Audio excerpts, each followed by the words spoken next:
जड़ कर्म चेतन बंधकारु, कर्म के अवसान का कह कर स्वरूप यथार्थ जग का, जो किया उपकार है उसके लिए जिन वाणी माँ को वंदना शत बार है, वंदना शत बार है, वंदना शत बार है।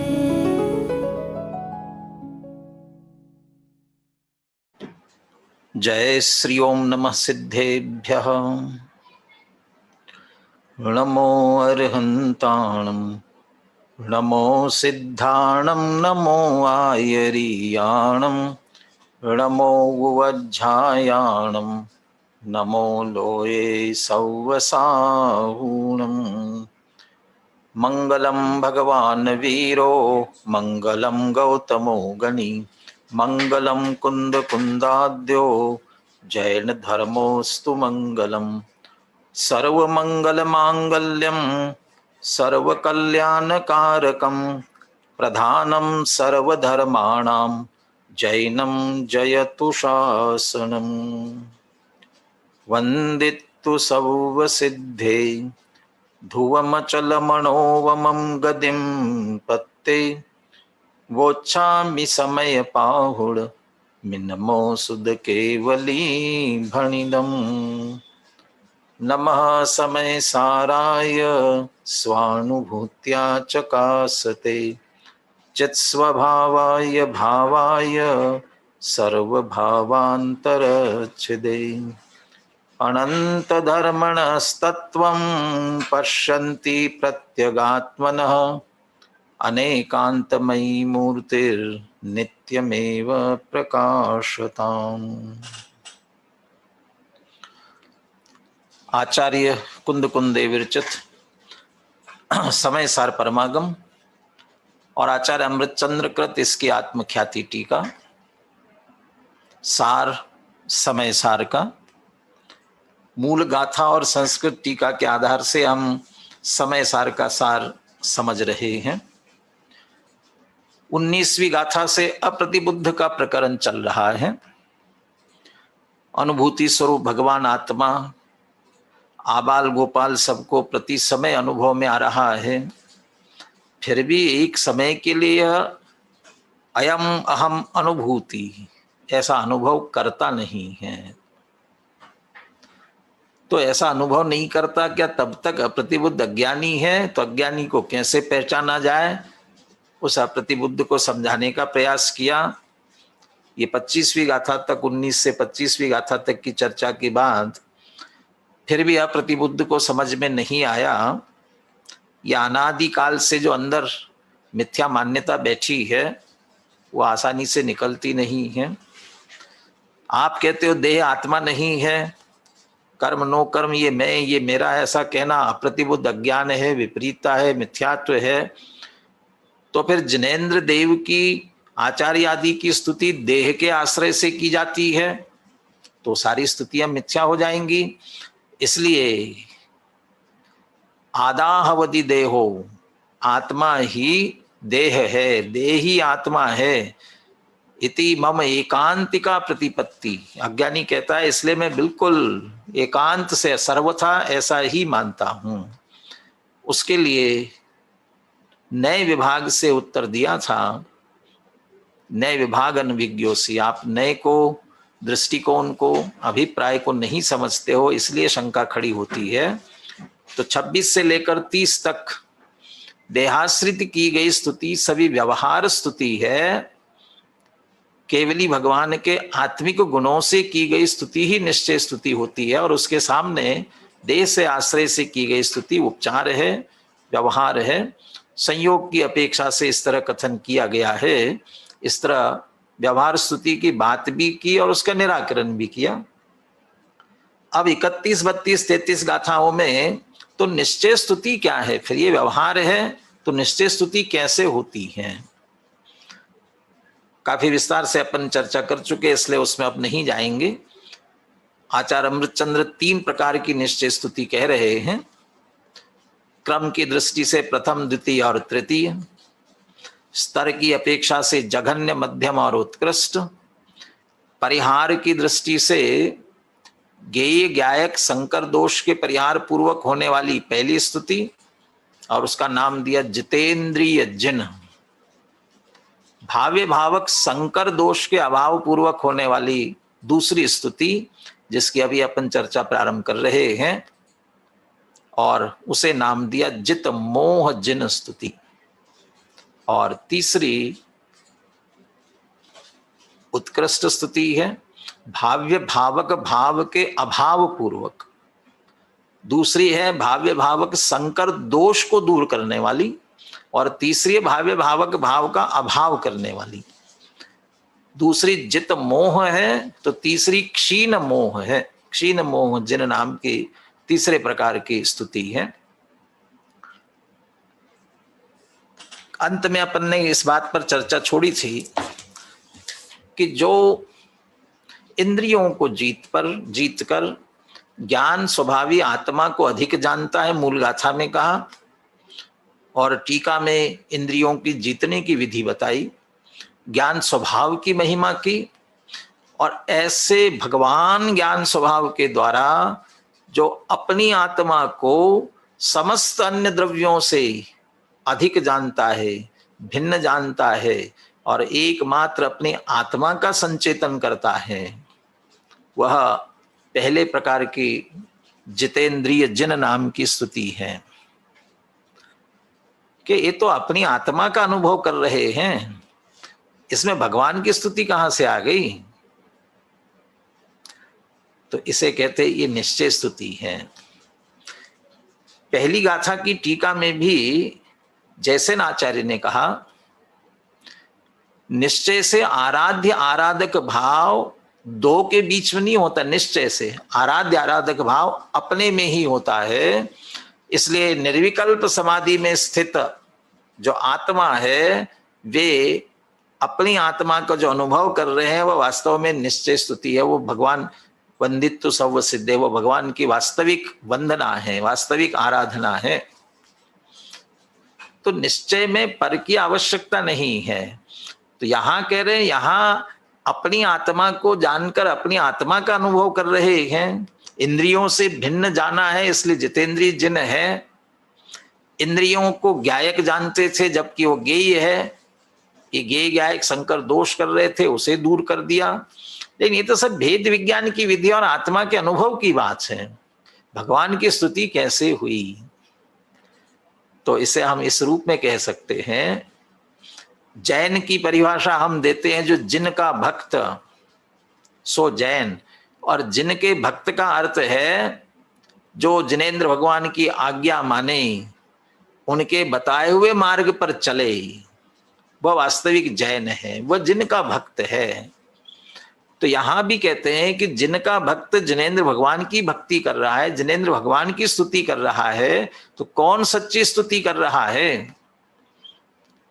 जो उनकी आज्ञा का पालन करता है और उनके बताए हुए मार्ग पर चलता है। उनकी आज्ञा क्या है?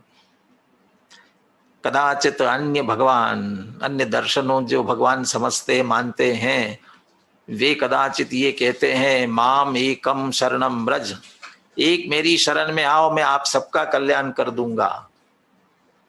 लेकिन हमारे भगवान कहते हैं, भैया मेरी शरण में आने से भी आपका सचमुच कल्याण होने वाला नहीं है। आप अपनी आत्मा की शरण लोगे तो आपका कल्याण होगा। इसलिए हमारी भगवान की तो आज्ञा है, अपनी आत्मा को जानो, अपनी आत्मा को पहचानो, अपनी आत्मा में लीन हो जाओ। ये तीर्थ है। तीर्थंकरों की असली वाणी ये है, ये सम्यक दर्शन ज्ञान चारित्र है। इसका उपदेश देते हैं। तो अपने को जानो, अपने को पहचानो, अपने में लीन हो जाओ। और जो भक्त इस आज्ञा का पालन करके अपनी आत्मा में लीन होते हैं, वे सच्चे जिनेंद्र भगवान के भक्त हैं। और इसी मार्ग से चलकर वे भी भगवान बने हैं। स्तुत्य बने हैं, स्तुति का फल उन्हें इसी प्रकार से मिला है, इसी मार्ग से जाकर वे भगवान बने। जो हुए आज तक अरिहंत, सबने अपनाया यही पंथ, उपदेश दिया इस ही प्रकार, हो सबको मेरा नमस्कार। वे भी इसी प्रकार से हुए हैं, तो उनके बताए हुए मार्ग पर चलना ये सच्ची स्तुति है। इसलिए इसको यहां पर निश्चय स्तुति के रूप में लिया हुआ है। दूसरी स्तुति की हम चर्चा प्रारंभ करते हैं, 32वीं गाथा की उत्थानिका। पिछली गाथा की टीका पूर्ण करते हुए अमृतचंद्र आचार्य ने वाक्य लिखा था, स खलु जितेंद्रिय जना इति एका निश्चय स्तुति। ये जितेंद्रिय जन नाम की एका प्रथमा पहली निश्चय स्तुति है। अब अथ भाव्य भावक संकर दोष परिहारेण, इसमें से शब्द छूट गया बीच में, भाव्य भावक संकर दोष परिहारेण। अब भाव्य भावक संकर दोष के परिहार पूर्वक, अब वो बार बार ये तो नहीं कहेंगे, सबसे पहले लिख दिया था अथ निश्चय स्तुति माह, निश्चय स्तुति को कहते हैं। तो उसमें कहा था तावत गेय गायक संकर दोष परिहारेण, कि सर्व पहले गेय गायक संकर दोष के परिहार वाली पहली कही थी। अब भाव्य भावक संकर दोष परिहारेण, भाव्य भावक संकर दोष के परिहार पूर्वक क्या होने वाली निश्चय स्तुति इस प्रकार से है। तो भाव्य भावक संकर दोष के परिहार पूर्वक निश्चय स्तुति किस प्रकार से होती है, ये 32वीं गाथा में कहते हैं। 32वीं गाथा, मैं गाथा का पाठ कर रहा हूं, आप ध्यान से सुने। जो मोहम तुझ नित्ता नान सहावाधियम मुनदियादम, तम जिद मोहम साहुम परमक्ष वियाणया बेंती।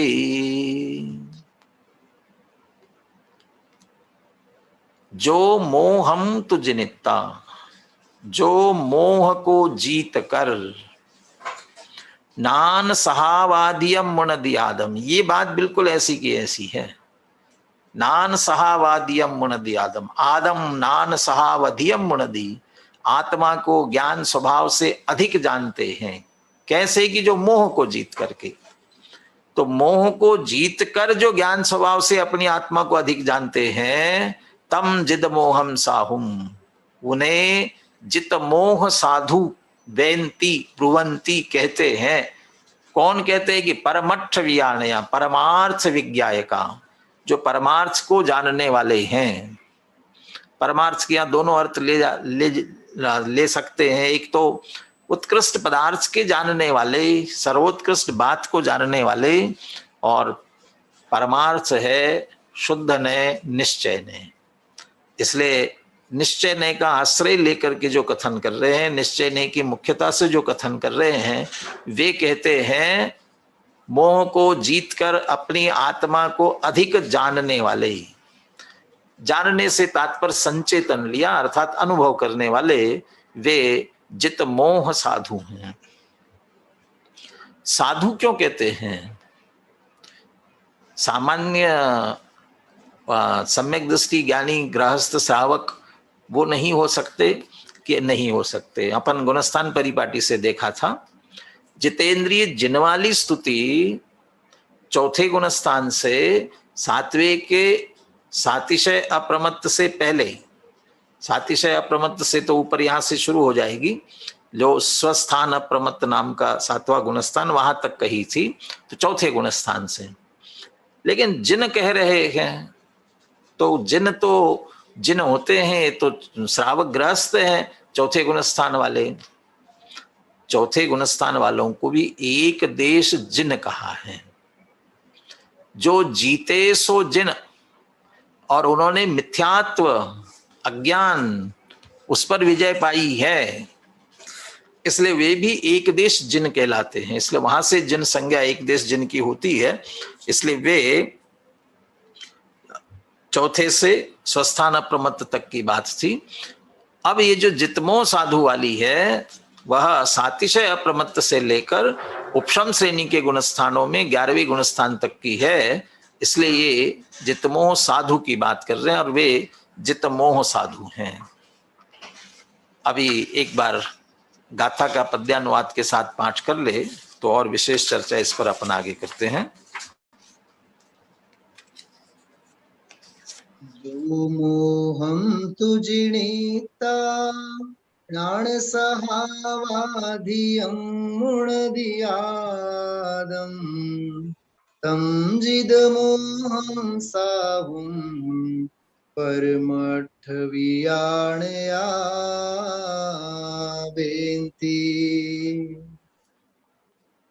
मोह को जो जीत जाने ज्ञानमय निज आत्मा, जित मोह जिन उनको कहे परमार्थ ज्ञायक आत्मा। मोह को जीतकर ज्ञान स्वभाव से अपनी आत्मा को अधिक जानते हैं। भाव्य भावक संकर दोष का परिहार भी है। तो भाव्य भावक संकर दोष, भाव्य भावक क्या है, संकर दोष क्या है, उसका परिहार कैसे हो रहा है, उसकी टीका में चर्चा आ ही रही है। मोह को जीतने की विधि क्या है? तो ये कहना चाहिए मोह ही क्या, आत्मा को जिस किसी पर भी विजय प्राप्त करनी है, आत्मा के पास में एक ही साधन है, एक ही शस्त्र है, एक ही उपाय है। क्या उपाय है? भेद विज्ञान। जैसे मोक्ष अधिकार में जाकर के प्रज्ञा क्षेत्री सितेयम, प्रज्ञा छेनी कहा है, प्रज्ञा यही है।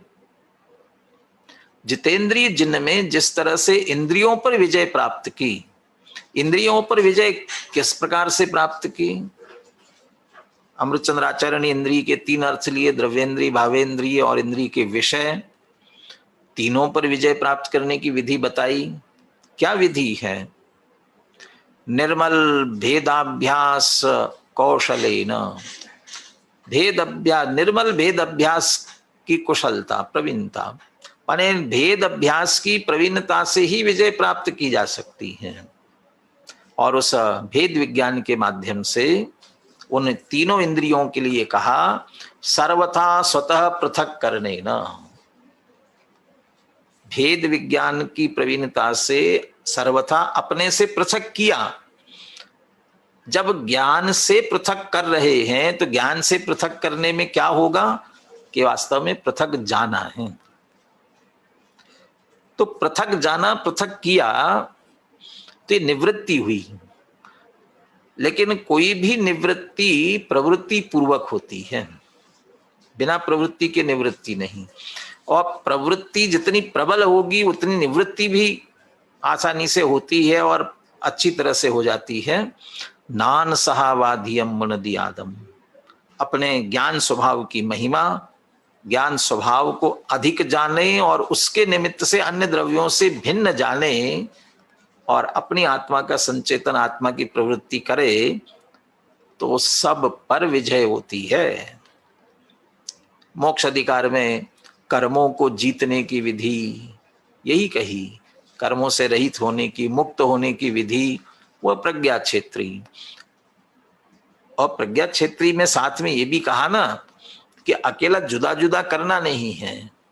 जिस भांति प्रज्ञा छेनी से पर से विभक्त किया इसे, उस भांति प्रज्ञा छेनी से ही अरे ग्रहण करो इसे। तो अपनी आत्मा का ग्रहण करना। मोह पर विजय प्राप्त करने की भी विधि यही है। मोह को भी भेद विज्ञान से ही जीता जाएगा।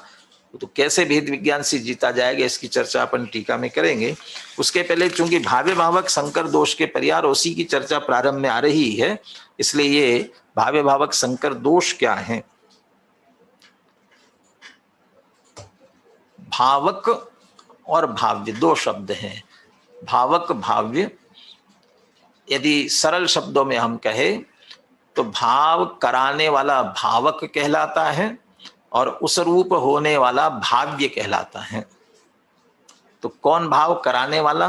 भाव कराने वाला निमित्त की मुख्यता से ही, तो जो भाव कराने वाला वो कहलाएगा भावक। और उसके अनुसार होवे वो कहलाएगा भाव्य।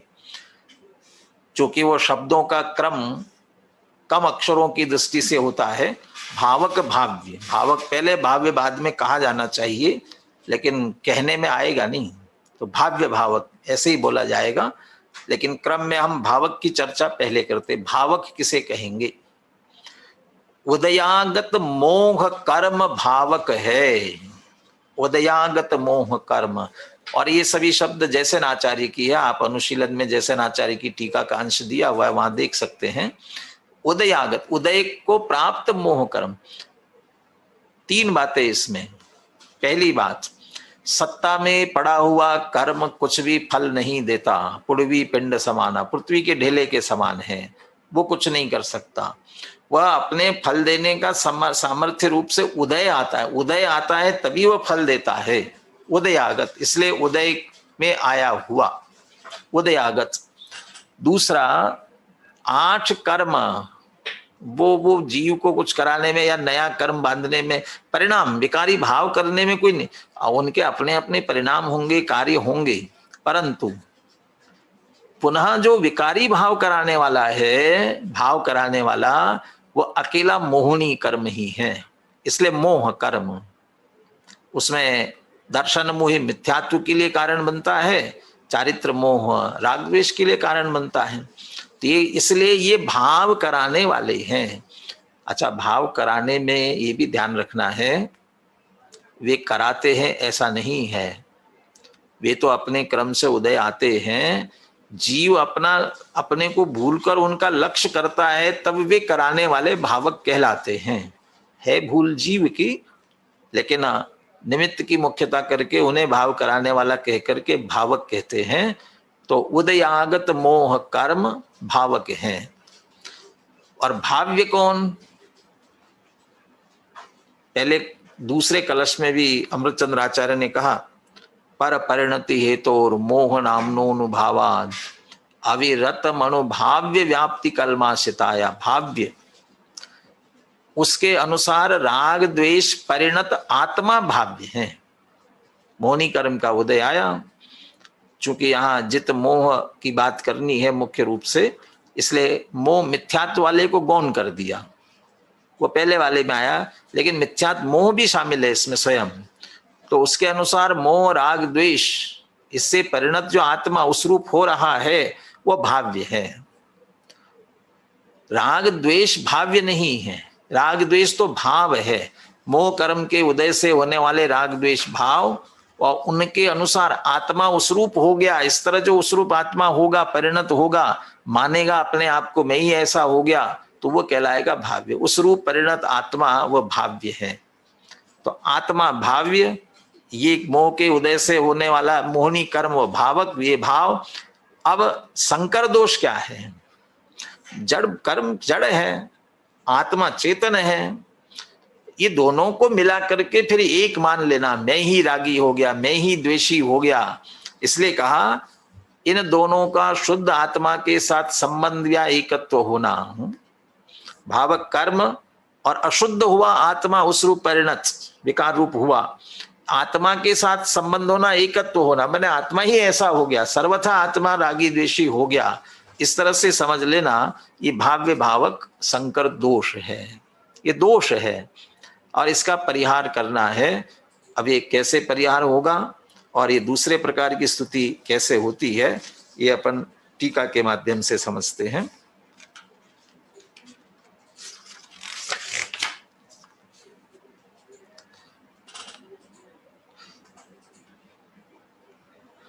यह ही नाम फलदान समर्थतया प्रादुर्भूय भावकत्वेन भवन्तमपि दूरतः एव तद अनुवृत्तेः आत्मनः भाव्यस्य व्यावर्तनेन हठात् मोहं न्यकृत्य उपरत समस्त भाव्य भावक संकर दोषत्वेन एकत्वे टंकोत्कीर्णम् विश्वस्यपि अस्य उपरि तरता प्रत्यक्ष उद्योततया, इसमें भी एक शब्द आ गया बीच में, उद्योततया, प्रत्यक्ष उद्योततया नित्यमेव अंतः प्रकाशमानेन अनपायिना स्वतः सिद्धेन परमार्थ सता भगवता ज्ञान स्वभावेन द्रव्यांतर स्वभाव भाविभ्य सर्वेभ्य भावांतरेभ्य परमार्थता अतिरिक्तम आत्मानं संचेतयते सह खलु जित मोहा जिना इति द्वितीया निश्चय स्तुति। यहाँ से प्रारंभ करते माने जो इस तरह से चलकर आत्मानम संचेतते आत्मा का अनुभव करते हैं, सह खलु जित मोहा जिना, वह जित मोह जिन है। क्या स्थिति बनी भाव्य भावक संकर दोष के लिए कि फलदान समर्थतया प्रादुर्भूय भावकत्वेन भवन्तम अपि, ये मोहम नीचे की पंक्ति में मोहम है, मोह भावक बना, भावक पने से होता हुआ मोह, भावकत्वेन भवन्तम अपि मोहम, मोह भावक भाव कराने के लिए मोह आया। कौन सा मोह? जो हमने विकारी भाव करने के कारण से बांधा, वो बंधन में आया, वो जो बंध रहा है वो कुछ भी नहीं कर सकता। नहीं बंधा तो नहीं है, बंद करके सत्ता में पड़ा बहुत दिनों से, कहते वो भी कुछ नहीं करता।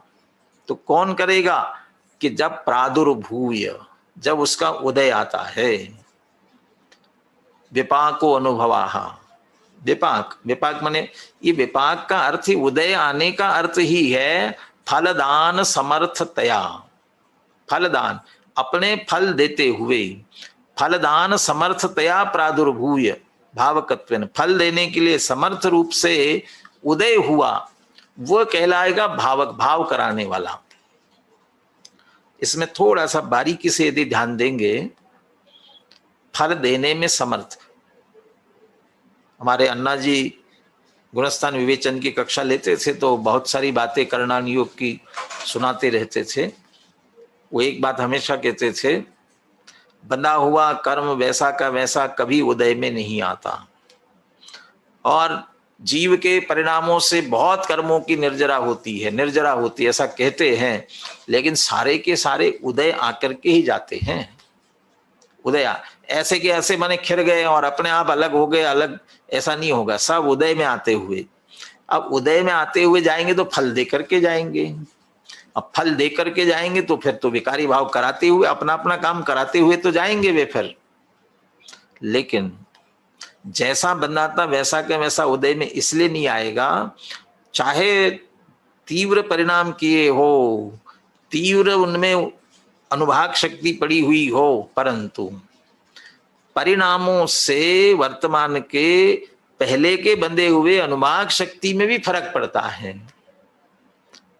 जो उत्कर्षण अपकर्षण ये सभी संक्रमण आदि जो होते हैं परिवर्तन, तो ये सारे परिवर्तन होते रहते हैं। जीव जितने अपने परिणाम विशुद्ध करेगा, नए बंधने वाले तो कम अनुभाग सहित बंधेंगे ही बंधेंगे, लेकिन पूर्वबद्ध जो कर्म है उनके भी अनुभागादिक क्षीण होंगे। ये सब जीव के परिणामों का खेल है। और जब उनके फल देने की शक्ति ही क्षीण हो गई, इतनी शक्ति क्षीण हो गई, जब उदय में आए तो उसके कुछ फल देने का सामर्थ्य अधिक नहीं रहा। जब फल देने का सामर्थ्य अधिक रहा ही नहीं तो क्या फल देंगे।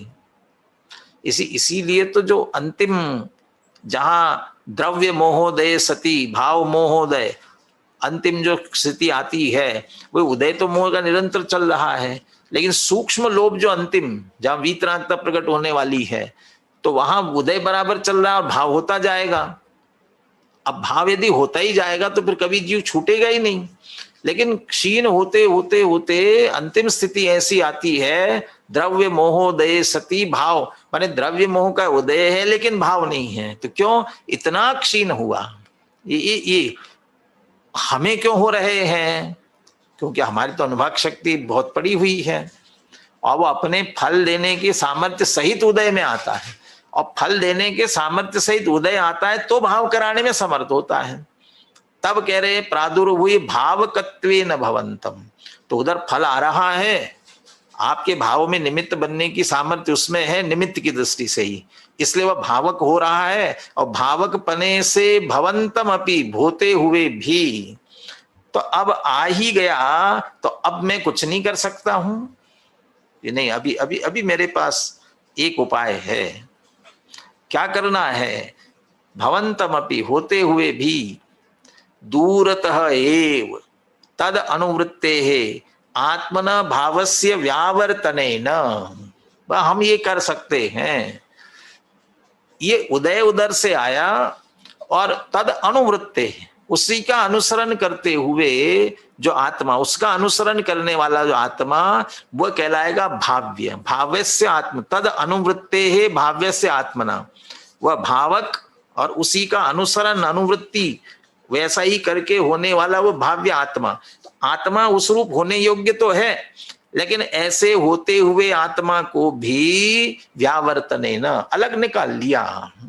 तद अनुवृत्ते आत्मना भावस्य व्यावर्तने न, लेकिन वो तो फल देने के लिए आया हुआ है और आपने अपनी आत्मा को अलग कर लिया।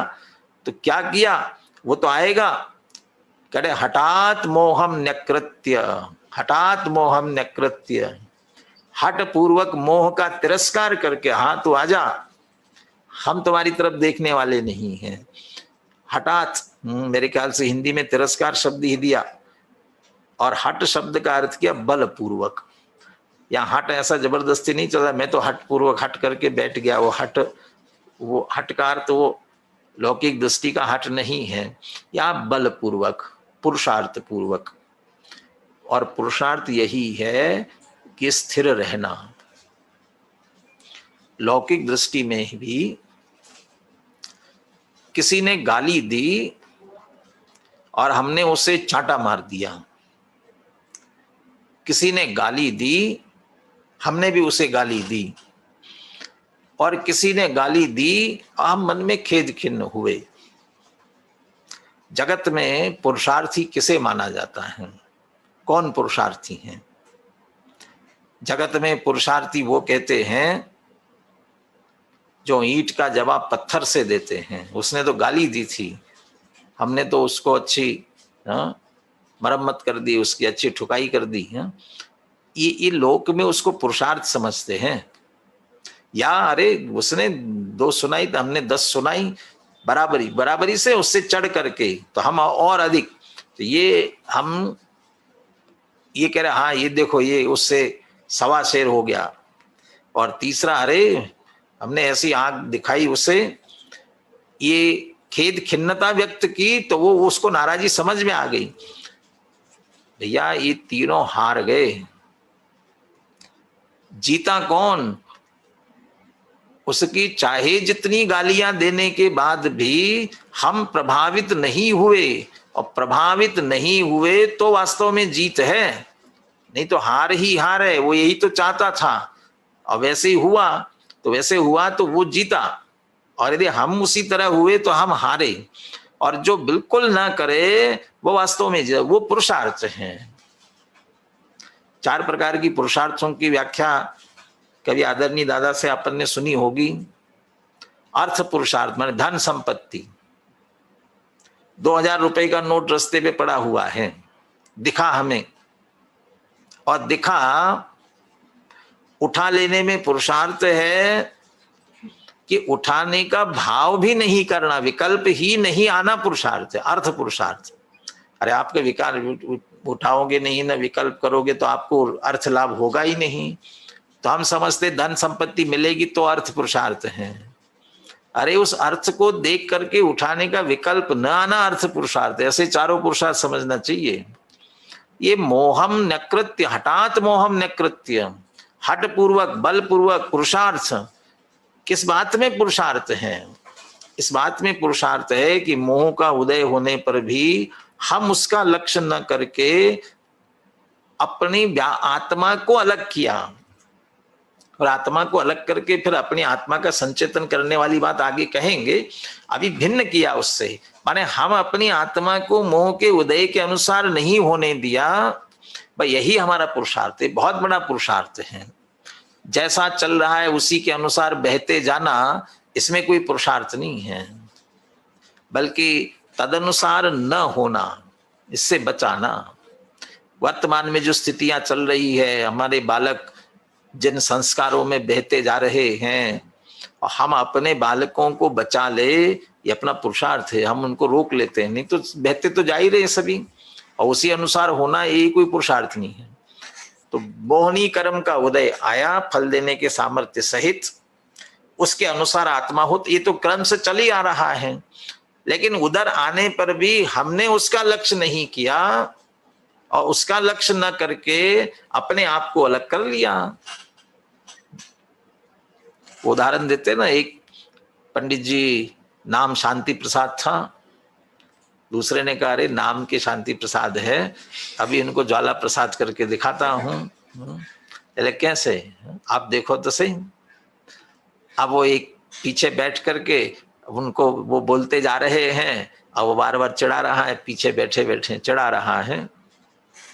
अब 2 बार देखा, 3 बार देखा, लोगों को बैठना नहीं आता है, समझते नहीं है, और धीरे धीरे धीरे बढ़ती गई ना।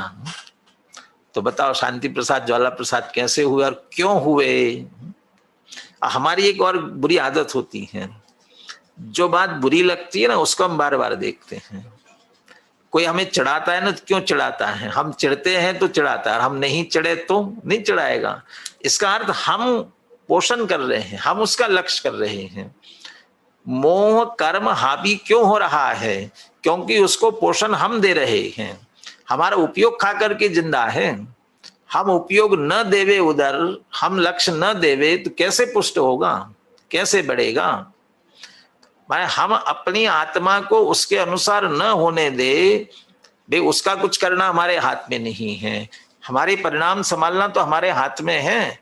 तो हम वेद विज्ञान के माध्यम से अपनी आत्मा को उससे तद अनुवृत्ते भाव्यस्य आत्मनः व्यावर्तनेन अलग किया बस। अरे कभी आग लगी हुई हो तो आग लगी है और आग बढ़ती जा रही है, तो क्या करते हैं हम, भैया सबके सब आग में न चला जाए तो जो बचा हुआ है उसको आग से अलग करते जाते हैं। जो आग से अलग कर लेते हैं तो वो तो बच जाता है ना। तो भैया उदय आ रहा है, उसके अनुसार होते जा रहे हैं, तो बहते जा रहा है, होता जा रहा है, तो क्या करें, हम अपनी आत्मा को व्यावर्तनेन उससे अलग करें, भेद विज्ञान से अलग करे। और इसी को कह रहे हठात मोहम न्यकृत्य, हट पूर्वक मोह का तिरस्कार करके। और इसी को कह रहे जब ऐसा करेंगे, भावक तो आया लेकिन अपनी आत्मा को भाव्य को उससे मिलने नहीं दिया। इस कारण से क्या हुआ, उपरत समस्त भाव्य भावक संकर दोषत्वेन, इस कारण से भाव्य भावक संकर दोष उपरत हो गया, दूर हो गया। अब आत्मा तदनुरूप नहीं हो रहा है। तो आत्मा को जो हमने वहां से हटाया तो किया क्या, कहां लेकर के गए। अब कह रहे वो ज्ञान स्वभाव से आत्मा को अधिक जान करके उसका संचेतन कर रहे हैं। और पुनः वह आत्मा की महिमा, ज्ञान स्वभाव की महिमा, ज्ञान स्वभाव की महिमा पिछली गाथा में टीका में अमृतचंद्र आचार्य ने की थी।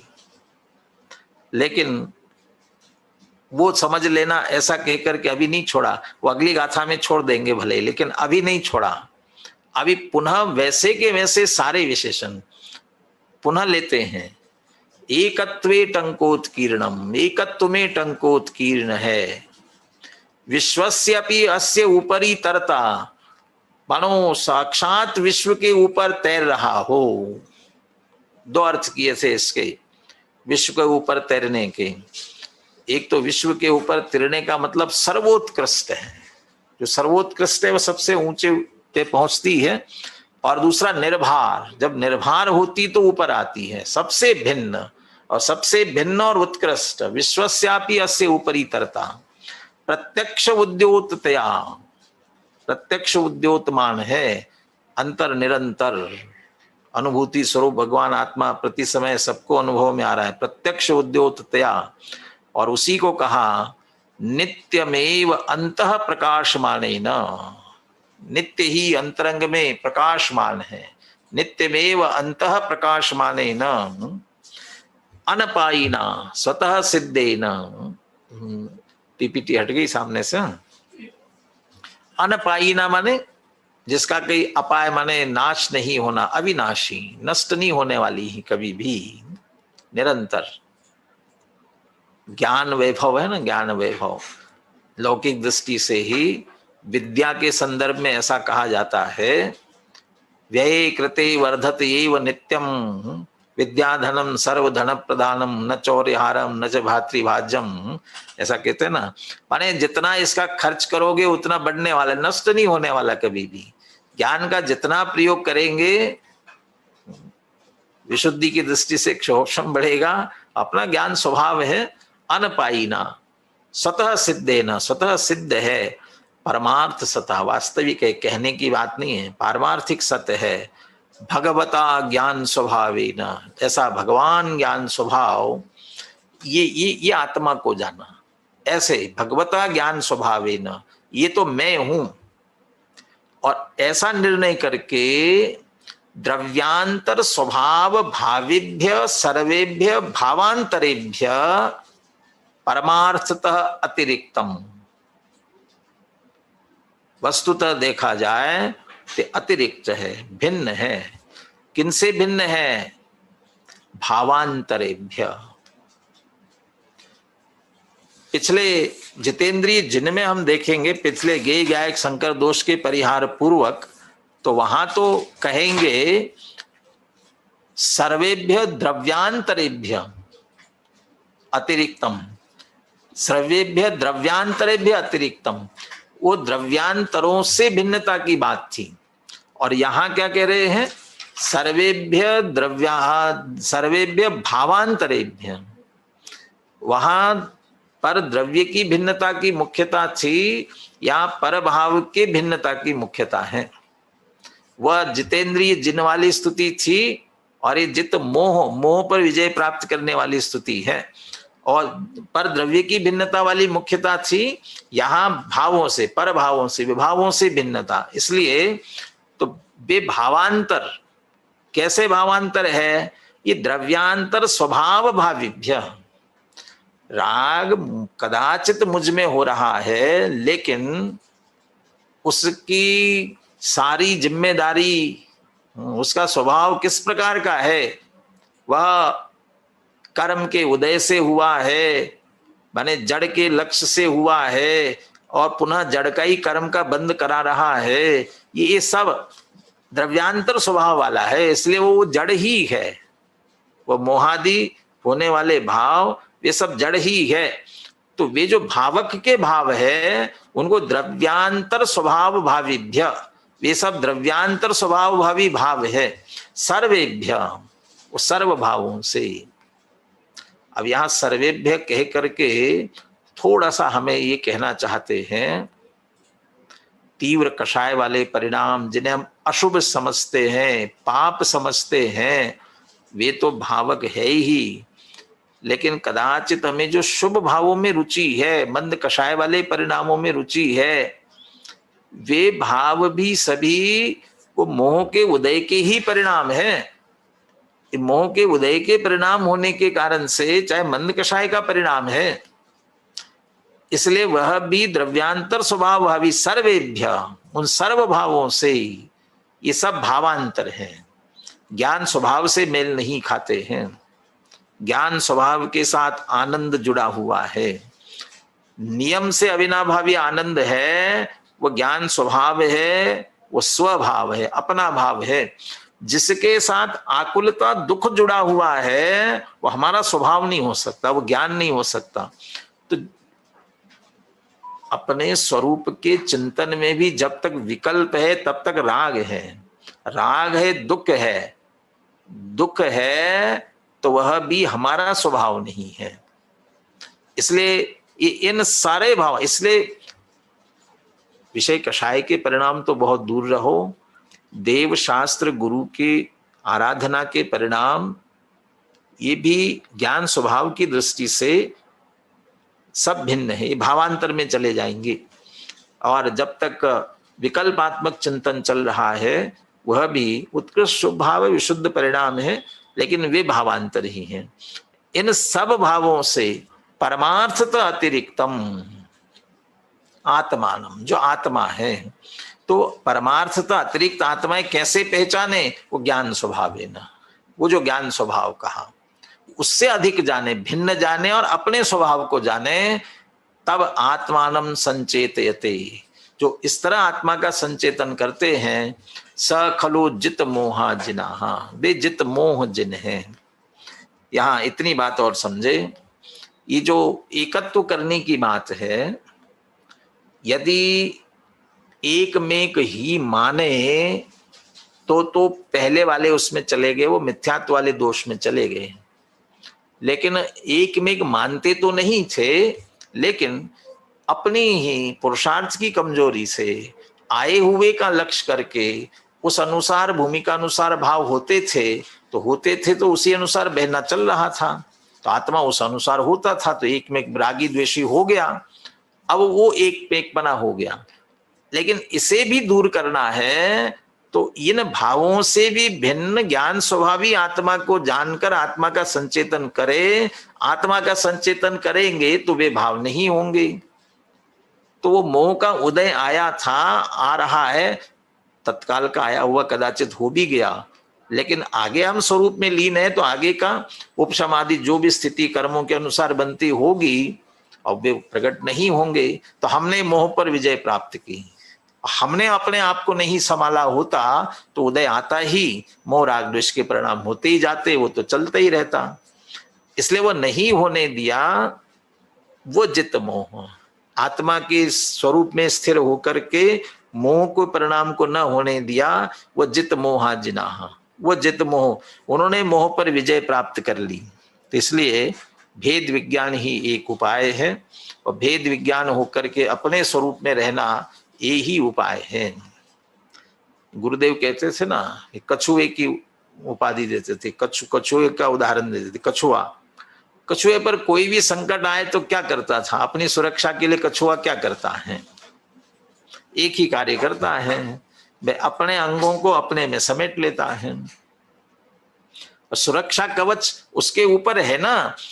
ऐसे ही हमारा स्वभाव अपने आप में सुरक्षित है, इसलिए अपने परिणामों को, अपने उपयोग को अपने में समेट ले, वो अपने आप सुरक्षित हो जाता है। ऐसे मोह पर विजय प्राप्त करने का भी वो भेद विज्ञान और आत्मा का संचेतन ही सचमुच में उपाय है। यहाँ एक विशेष बात अमृतचंद्र आचार्य कहते हैं, जित मोह कहा, तो अकेले मोह पर विजय प्राप्त करना है कि और भी कोई विकारी भाव होते हैं? अब ये 16 सूत्र बनाने की बात अनेकों जगह आएगी, और ये यहां से एक तरह से प्रारंभ हो रही है। वो वाक्य अपन पढ़ते हैं, एवं एवच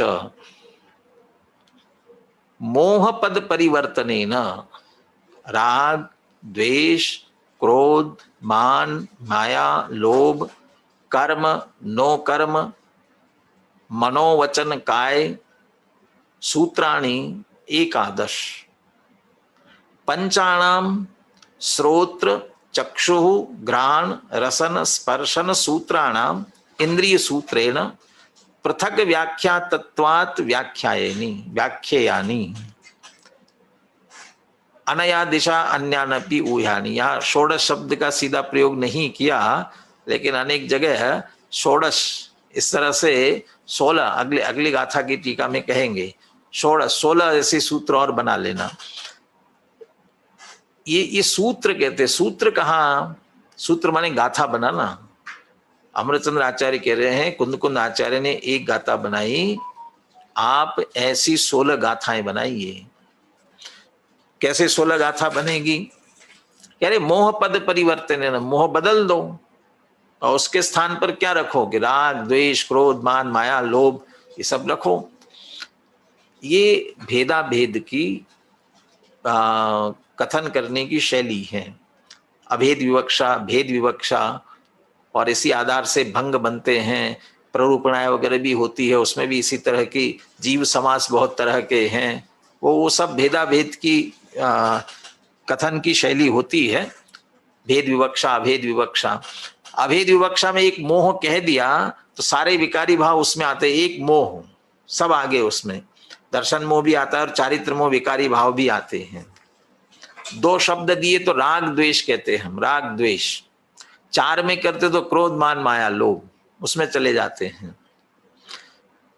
अभी इसमें जो बात कही ना कि अंत में कहा अनया दिशा अन्यान्य अपि ऊह्यानि, इसी दिशा में और भी आप विचार कर लेना अपनी बुद्धि से, इसी तरह और भी विचार करना, मैंने और भी गाथाएं बनाई जा सकती थी। कैसे बनाएंगे और गाथाएं कैसे बनेंगी? अनुशीलन जिनने ध्यान से देखा होगा उन पे ख्याल में आ गया होगा। यहां राग द्वेष के रूप में बात की तो जो 25 कषाय होती है उनको राग और द्वेष में बांटते हैं। कुछ राग रूप है, कुछ द्वेष रूप है। तो उसमें क्रोध और मान राग रूप है, माया और लोभ द्वेष रूप है। लेकिन इसके अलावा जो 9 कषाय हैं, वे 9 कषाय भी तो राग द्वेष रूप है, वे भी राग द्वेष में बढ़ जाती हैं। लेकिन उनका उल्लेख यहां नहीं किया। उसके लिए समझ लीजिए अमृतचंद्र आचार्य ने अपने लिए छोड़ दिया, भाई हमने इतना कह दिया, इसी अनुसार और भी आप विचार कर लेना। तो वे जो 9 कषाय वाले परिणाम है, हास्य, रति, अरति, शोक, भय, जुगुप्सा, स्त्री वेद, पुरुष वेद, नपुंसक वेद, वे 9 और आ सकते हैं। क्रोध मान माया लोभ, और वे और इसमें जुड़ सकते हैं। कैसे बदलेगा? तो ये तो आप बदल सकते। मोहम तु जनिता तो आएगा उसमें रागम तु जनिता, द्वेषम तु जनिता, क्रोधम तो प्राकृत है तो कोहम तो जनिता, माने क्रोध को जीत कर।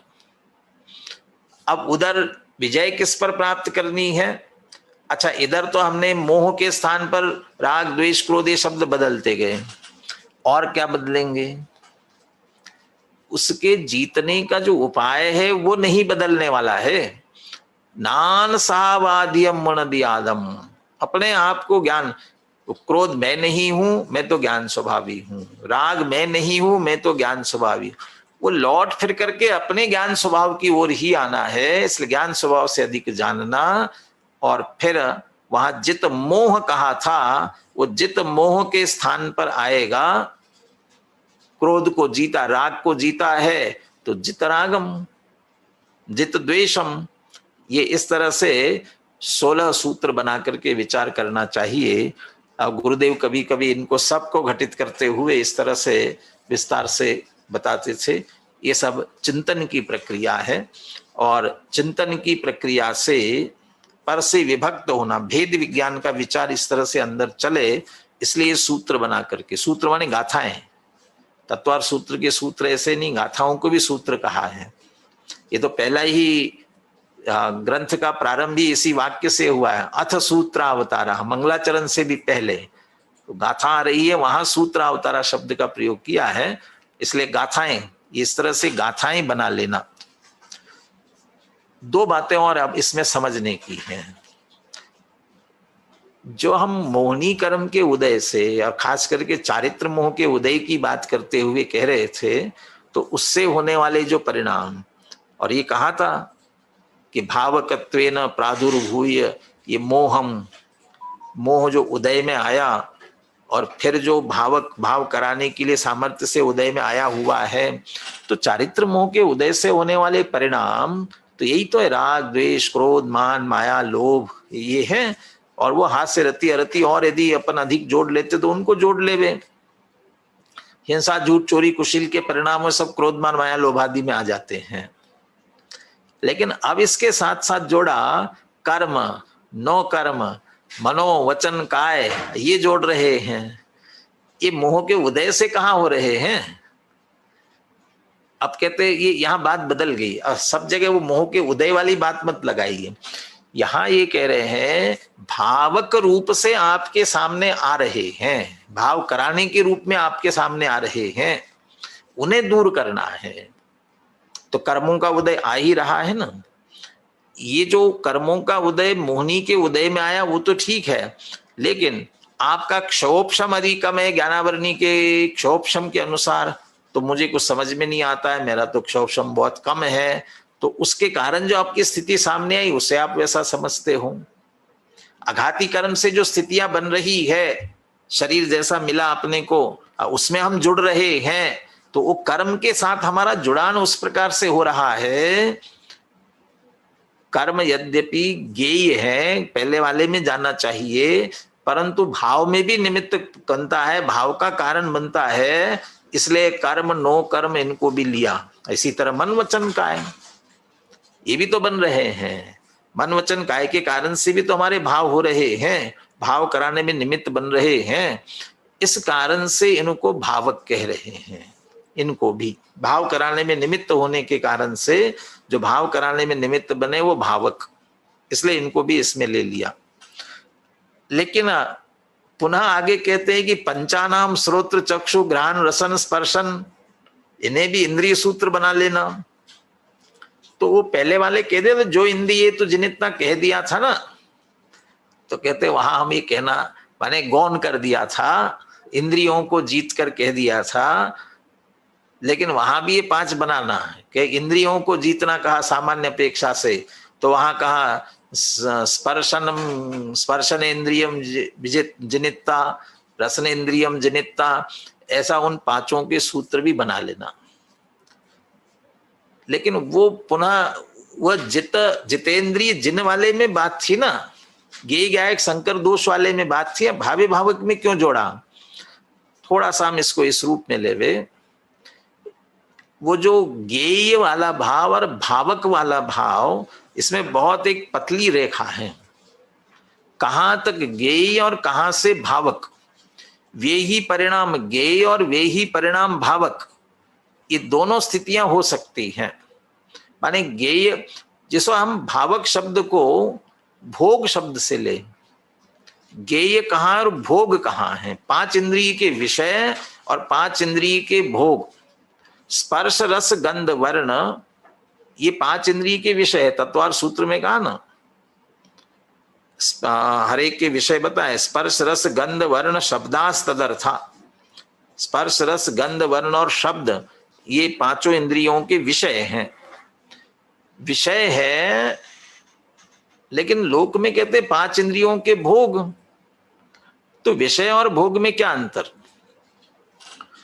क्या जो जितेंद्रिय मुनिराज है, जितेंद्रिय मुनिराजों के 28 मूल गुणों में 5 इंद्रियों के विजय करने वाले, 5 इंद्रियों पर विजय प्राप्त करते हैं, ऐसा उनका 28 मूल गुणों में मूल गुण होते हैं 5 इंद्रियों से संबंधित। क्या वे 5 इंद्रियों से जानना बंद कर देते हैं? उन्हें स्पर्श रस गंध वर्णादि का ज्ञान इंद्रियों के माध्यम से होता नहीं है? फिर वे विजयी कैसे? 5 इंद्रिय उनके विषय है, भोग नहीं है। तो भोग और विषय में कितना सा अंतर आएगा? बस वही सुहावने असुहावने, चाहे सुहावने हो सो असुहावने हो, लेकिन उनमें राग द्वेष न करना। हम जानते हैं, लेकिन अकेला जानते नहीं है, जानने के बाद में अच्छा बुरे का विकल्प करते हैं। अब मुनिराजों को सहज जानते हैं। थोड़ी सी गर्मी बढ़ेगी तो कहेंगे बहुत गर्मी, घबराएंगे। तो मुनिराज को भी तो गर्मी लगेगी ना। सर्दी के दिनों में बहुत सर्दी, तो मुनिराज को भी सर्दी लगेगी ना। तो गर्मी बढ़ने पर गर्मी अधिक हो गई, इसका ज्ञान मुनिराज को भी होता है, लेकिन इस कारण से आकुल व्याकुलता होना, राग द्वेष करना नहीं होता है। अरे यहां तक कि जैसे गर्मी के दिनों में, अभी जैसे गर्मी क्या बरसात के भी दिन आएंगे ना, तो उमस होती है, पसीना पसीना हो जाता है, ज्यादा ह्यूमिडिटी बढ़ती है, और उसमें और दिक्कत होती है और आकुलता होती है। लाइट चली जाए और गर्मी हो रही है, पसीना पसीना हो रहे हैं, और थोड़ी देर बाद में लाइट आ जाए और पंखा शुरू हो जाए, उस समय जो पंखा चलने पर हवा आती है, उस समय का आनंद कुछ अलग ही होता है। अशुद्ध परिचिदानो भूदा है, हम सभी, सबको ख्याल में है कि कैसा आनंद आता है जब बहुत देर से गर्मी लग रही थी, लाइट चली गई थी और अब आया तो सबके मुंह आहा, मजा आया, आनंद आया। अब मुनिराज की कल्पना करो, ऐसे ही मुनिराज कहीं बैठे हैं ध्यानस्थ, और ऐसे ही उमस हो रही है, बहुत हवा नहीं चल रही, बहुत देर से पसीना पसीना हो गए हैं, और थोड़ी देर बाद में ठंडी ठंडी हवा चलने लगी, और ठंडी ठंडी हवा चलने लगी और उनके शरीर को लगेगी स्पर्शनेंद्रिय से उन्हें भी ज्ञान होगा, तो ज्ञान होगा तब उनके मुंह से क्या निकलेगा? हमारे जैसे आहा निकलेगा ना, कि नहीं निकलेगा? नहीं, वे तो अपने आत्मा में लीन है, उनको तो ख्याल ही नहीं है, ऐसा नहीं है। उस अपर प्रकाशक ज्ञान और उसका जानने में तो आता है, लेकिन उपयोग को अधिक नहीं भ्रमाते हैं। तो उन्होंने जान लिया, अभी हवा गर्म थी, अब हवा ठंडी है, ज्ञान का गेय बना लेते हैं, भोग नहीं बनाते। हम प्रभावित होते हैं तो हमें राग द्वेष भाव कराने में निमित्त बनते हैं, वे उस तरह के भाव नहीं करते हैं तो गेय मात्र बना करके रहते हैं, सामान्य गेय हो जाते हैं। योगसार प्रारब्ध में श्लोक आता है बहुत मार्मिक, ज्ञानिना ज्ञायते सर्वम न च वेद्यते, अज्ञानिना वेद्यते सर्वम न च ज्ञायते। कहते ज्ञानी सबको ज्ञायते, जानता है, न च वेदन नहीं करता। ये मेरा भूमिका अनुसार माने सम्यक दृष्टि तो मेरा एकत्व नहीं करता, और ऊपर ऊपर भूमिका में उस अनुसार राग द्वेष भी नहीं करते हैं। और अज्ञानी क्या करता है? जानता जानता नहीं, जानने में तो अलग गेय नहीं बनाता, कहीं ना कहीं तेरा मेरा अच्छा बुरा ये जुड़ेगा ही जुड़ेगा, मोह राग द्वेष करेगा। इधर हमने मोह राग द्वेष किए तो हमारे भाव कराने में निमित्त हुए तो भावक बने, हमने सामान्य अकेला जान लिया तो गेय बन करके रह गेय हैं। हमने भाव किए तो भावक बने। ऐसे ही इंद्रियां, यदि उसके निमित्त से हमने भाव किए, राग द्वेष के भाव किए, तो वे हमारे लिए भावक बनेंगे। फिर भी तो परिणामों में चला गया। इंद्रियां तो जड़ इंद्रियों की क्या बात हुई? अरे इंद्रियों के साथ भी तो हम करते हैं, देखो मेरी आंखें कितनी सुंदर हैं, देखो मेरे कान कितने बढ़िया है, ये इसके साथ भी हम राग द्वेष, दिखाई नहीं दे रही मेरी आंखें क्या फूट गई क्या, ये राग द्वेष कर रहे इनके निमित्त से, तो हमारे भावों में निमित्त बने राग द्वेष के, तो ये भावक बनेंगे। इसलिए इनको भी भावक में रूप में लिया, और ऐसे फिर हमारे भावों में जो कारण बनते हैं उन सबको भी भावक के रूप में कह सकते हैं। तो इसलिए 16 सूत्र दिए, और 16 सूत्र बनाने के लिए कहा। आगे अनेक प्रकरणों में ऐसा कहेंगे, यथास्थान उनकी बात करेंगे, आगे क्षीण मोह में भी कहने वाले हैं। इसी तरह 16 सूत्र बनाने की वहां और विशेष चर्चा करेंगे। हाँ, इति एका निश्चय स्तुति तो हो ही गया, नहीं बात पहले ही कह देना, ये पहले दूसरे प्रकार की निश्चय स्तुति है।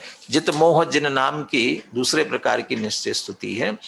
अच्छा, उपशम श्रेणी के क्रम की दृष्टि से भी अनुशीलन जिन्होंने ध्यान से पढ़ा होगा, चूंकि ये सातिशय प्रमत्त नाम के 7वें गुणस्थान से लेकर के आगे होती जाती हैं, और गुणस्थान परिपाटी में एक एक कषाय जाती रहती ना। संजुलन की भी पहले क्रोध, फिर मान, फिर माया, फिर लोभ, हास्य रति अरति भी एक क्रम से जाते हैं। तो जहां इनका अभाव हुआ वहां उस पर जीत हुई। इस दृष्टि से भी वो उसका विजय करने वाले, जित क्रोधम, जित मानम, जित लोभम, ऐसा होते होते और सामान्य रूप से सबको लेकर के जित मोहम के दिया। इस दृष्टि से भी उसे हम समझ सकते हैं। मुख्य बात यह है, इन विकारी भावों से भिन्न ज्ञान स्वभावी, भगवान ज्ञान स्वभाव मैं हूं, ऐसे आत्मा को जानना, पहचानना, उसमें लीन होना, ये दूसरे प्रकार की जित मोह नाम की निश्चय स्तुति है। इस प्रकार से इस दूसरी गाथा की अपन ने चर्चा पूरी की। दूसरी गाथा का मतलब निश्चय स्तुति वाली दूसरी गाथा। अब 33वीं गाथा में तीसरे प्रकार की निश्चय स्तुति और इस प्रकरण का उपसंहार करते हुए 2 कलश हैं, उनकी चर्चा अपन कल करेंगे।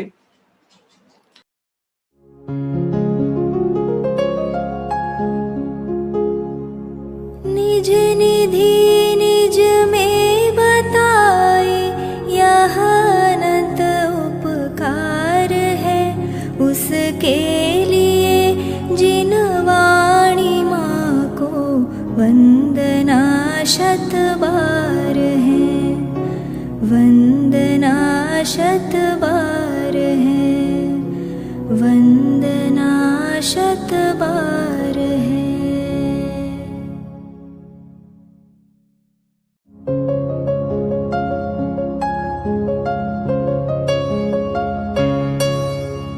हे जिनवाणी भारती तो ही जपो दिन रैन, जो तेरी शरणा गहे सो पावे सुख चैन। जावाणी के ज्ञान ते सूझे लोकालोक, सोवाणी मस्तक नवो सदा देत हो ढोक, सदा देत हो